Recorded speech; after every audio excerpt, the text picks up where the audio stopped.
नमस्कार लर्नर्स और net JRF मंत्रा में आप सभी का स्वागत है। जी सर। और दोस्तों, आज हम यूजीसी नेट पेपर 1 के एक बहुत ही इम्पोर्टेंट टॉपिक को एकदम मास्टर करने वाले हैं। चॉइस बेस्ड क्रेडिट सिस्टम यानी CBCS। ये वो सिस्टम है जो इंडिया की हायर एजुकेशन का चेहरा बदल रहा है। बिल्कुल, तो चलिए इस चर्चा की शुरुआत एक सवाल से करते हैं। क्या आप सबको वो दौर याद है, 99% वर्सेस 98% की दौड़, जहां एक एक नंबर के लिए एक परसेंट के लिए कितना ज्यादा प्रेशर होता था? वो था हमारा पुराना मार्क्स बेस्ड सिस्टम। पर सोचने वाली बात तो ये है कि क्या एकेडमिक सक्सेस को नापने का इससे कोई बेहतर तरीका नहीं हो सकता? और इसी सवाल का जवाब है CBCS यानी choice based credit system. UGC ने इस सिस्टम को लाकर सही मायनों में एक गेम चेंजर मूव किया है। तो आज हम इसे पूरी तरह से डिकोड करेंगे। CBCS आखिर है क्या, इसे क्यों लाया गया, ये काम कैसे करता है, इसका ग्रेडिंग सिस्टम क्या है, और हाँ, सबसे जरूरी, नेट एग्जाम के लिए इसमें से क्या क्या पॉइंट्स हमें बिल्कुल नहीं भूलने हैं। ठीक है सर, तो सबसे पहले एकदम बेसिक से शुरू करते हैं। ये CBCS असल में है क्या और इसे लाने की जरूरत ही क्यों पड़ी? मतलब पुराने सिस्टम में ऐसी क्या कमी थी? बहुत ही अच्छा सवाल है। देखिए, इस स्लाइड में पूरी कहानी छुपी है। पुराना सिस्टम था टीचर सेंट्रिक, मतलब जो टीचर ने पढ़ाया, जैसे पढ़ाया बस वही पढ़ना है। एक बहुत ही रिजिड स्ट्रक्चर था। लेकिन CBCS, जैसा कि इसके नाम में ही है, चॉइस, ये स्टूडेंट सेंट्रिक है। यहां सारा फोकस स्टूडेंट पर है।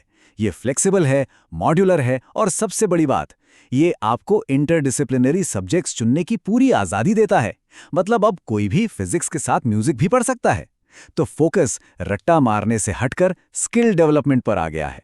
और हाँ लर्नर्स, इस एक बात को तो आप गांठ बांध लीजिए। एग्जाम के लिए ये की फ्रेज बिल्कुल याद रखना है। CBCS इज स्टूडेंट सेंट्रिक, यानी छात्र केंद्रित, नॉट टीचर सेंट्रिक। ये सवाल सीधे सीधे पूछा जाता है।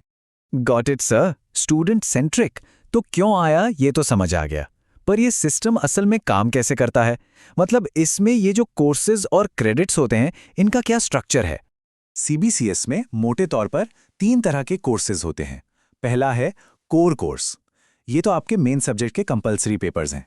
जैसे अगर कोई BCom कर रहा है तो अकाउंटेंसी उसका कोर कोर्स होगा। दूसरा है इलेक्टिव कोर्स, जिसे आप दिए गए ऑप्शंस में से चुनते हैं।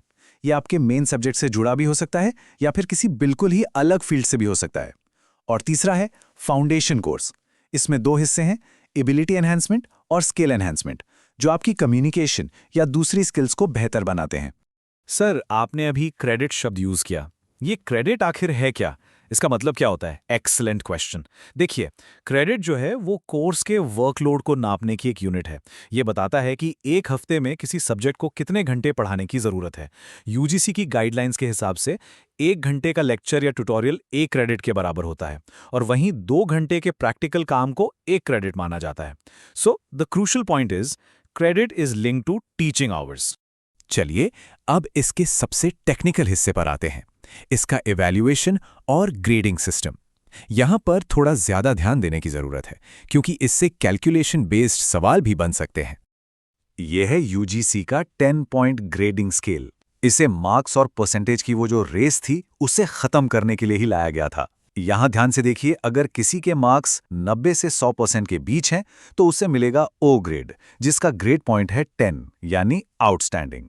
80 से 90 के बीच A+, ग्रेड पॉइंट 9, 70 से 80 के बीच A, ग्रेड पॉइंट 8, और ये सिलसिला ऐसे ही चलता है P फॉर पास तक, जिसका ग्रेड पॉइंट 4 है, और 40% से नीचे F ग्रेड है यानी फेल, जिसका ग्रेड पॉइंट 0 है। सर, ये SGPA कैलकुलेट कैसे होता है? सुना तो इसके बारे में बहुत है, पर ये काम कैसे करता है? SGPA का मतलब है सेमेस्टर ग्रेड पॉइंट एवरेज। जैसा कि नाम से ही जाहिर है, ये एक सिंगल सेमेस्टर में किसी की परफॉर्मेंस को मापता है। इसका फॉर्मूला स्क्रीन पर है। Sigma credits into grade points divided by sigma total credits in semester. चलिए इसे एक एग्जाम्पल से समझते हैं। इस टेबल को जरा ध्यान से देखिए। मान लीजिए एक सेमेस्टर में 4 कोर्स हैं, मैथमेटिक्स के 4 क्रेडिट हैं और ग्रेड मिला A+, जिसके ग्रेड पॉइंट्स होते हैं 9, तो क्वालिटी पॉइंट्स हुए 4 गुणा 9 यानी 36। इसी तरह फिजिक्स के 32, प्रोग्रामिंग के 30 और कम्युनिकेशन स्किल्स के 14 क्वालिटी पॉइंट्स हो गए। अब हम टोटल क्वालिटी पॉइंट्स, जो कि 112 हैं, उसे टोटल क्रेडिट्स यानी 13 से डिवाइड कर देंगे, तो SGPA आया 8.61। इससे ये साफ पता चलता है कि हर सब्जेक्ट की वेटेज उसके क्रेडिट के हिसाब से होती है। अच्छा, तो एसजीपीए एक सेमेस्टर का स्कोर है और सीजीपीए पूरे कोर्स का, मतलब सभी सेमेस्टर्स के एसजीपीए का एवरेज, राइट? प्रिसाइजली, बिल्कुल सही समझे। सीजीपीए या क्यूम्युलेटिव ग्रेड पॉइंट एवरेज सभी सेमेस्टर्स के एसजीपीए का एवरेज होता है। ये आपकी ओवरऑल एकेडमिक परफॉर्मेंस की पूरी तस्वीर दिखाता है। लेकिन कहानी यहाँ खत्म नहीं होती है। सीबीसीएस का जो अगला एवोल्यूशन है, जो एनईपी 2020 के साथ आया है, वो है एकेडमिक बैंक ऑफ क्रेडिट्स यानी एबीसी। और मैं बता दूं, ये आने वाले एग्जाम्स के लिए एक बहुत बहुत ज़रूरी टॉपिक है। नेशनल एजुकेशन पॉलिसी 2020 के तहत एकेडमिक बैंक ऑफ क्रेडिट्स को इसीलिए लाया गया है ताकि स्टूडेंट्स की एकेडमिक मोबिलिटी, मतलब एक यूनिवर्सिटी से दूसरी में जाने की प्रक्रिया आसान हो सके। ये सीबीसीएस फ्रेमवर्क के साथ मिलकर काम करता है। एकेडमिक बैंक ऑफ क्रेडिट्स, अच्छा, तो इसे आसान भाषा में ये कह सकते हैं कि ये हमारी एजुकेशन का डिजिटल लॉकर है, जहां हमारे कमाए हुए सारे क्रेडिट्स जमा होते रहेंगे। क्या जबरदस्त एनालॉजी दी है। एग्जैक्टली, ये आपकी एकेडमिक अचीवमेंट्स का एक डिजिटल स्टोर हाउस है। एबीसी का सबसे बड़ा फायदा है मल्टीपल एंट्री और मल्टीपल एग्जिट पॉइंट्स। मान लीजिए किसी ने 1 साल की पढ़ाई के बाद ब्रेक ले लिया, तो उसके क्रेडिट्स एबीसी में सुरक्षित रहेंगे, और जब वो वापस अपनी पढ़ाई शुरू करना चाहे उसी यूनिवर्सिटी में या किसी और में, वो वहीं से आगे बढ़ सकता है जहां छोड़ा था। इसने एजुकेशन को अविश्वसनीय रूप से फ्लेक्सिबल बना दिया है। वाह, ये तो सच में रेवोल्यूशनरी है सर। अब अगर हम सब कुछ सम अप करें, तो खास तौर पे यूजीसी नेट पेपर 1 एग्जाम के लिए वो कौन से सबसे ज़रूरी पॉइंट्स हैं जो हमारे लर्नर्स को याद रखने ही रखने हैं? ठीक है, तो चलिए एग्जाम के लिए सबसे ज़रूरी पॉइंट्स को जल्दी से रिवाइज कर लेते हैं। पहला, सीबीसीएस स्टूडेंट सेंट्रिक है। दूसरा, 3 कोर्स टाइप्स याद रखें: कोर, इलेक्टिव, फाउंडेशन। तीसरा, क्रेडिट की परिभाषा: 1 घंटा lecture is equal to 1 credit. चौथा, एसजीपीए एक सेमेस्टर के लिए है और सीजीपीए पूरे कोर्स के लिए। और आखिर में एबीसी, जो कि नेशनल एजुकेशन पॉलिसी 2020 के तहत क्रेडिट्स के लिए एक डिजिटल लॉकर है। चलिए अब देखते हैं कि एग्जाम में सवाल असल में पूछा कैसे जाता है। स्क्रीन पर नेट के एक पिछले पेपर का सैंपल क्वेश्चन है।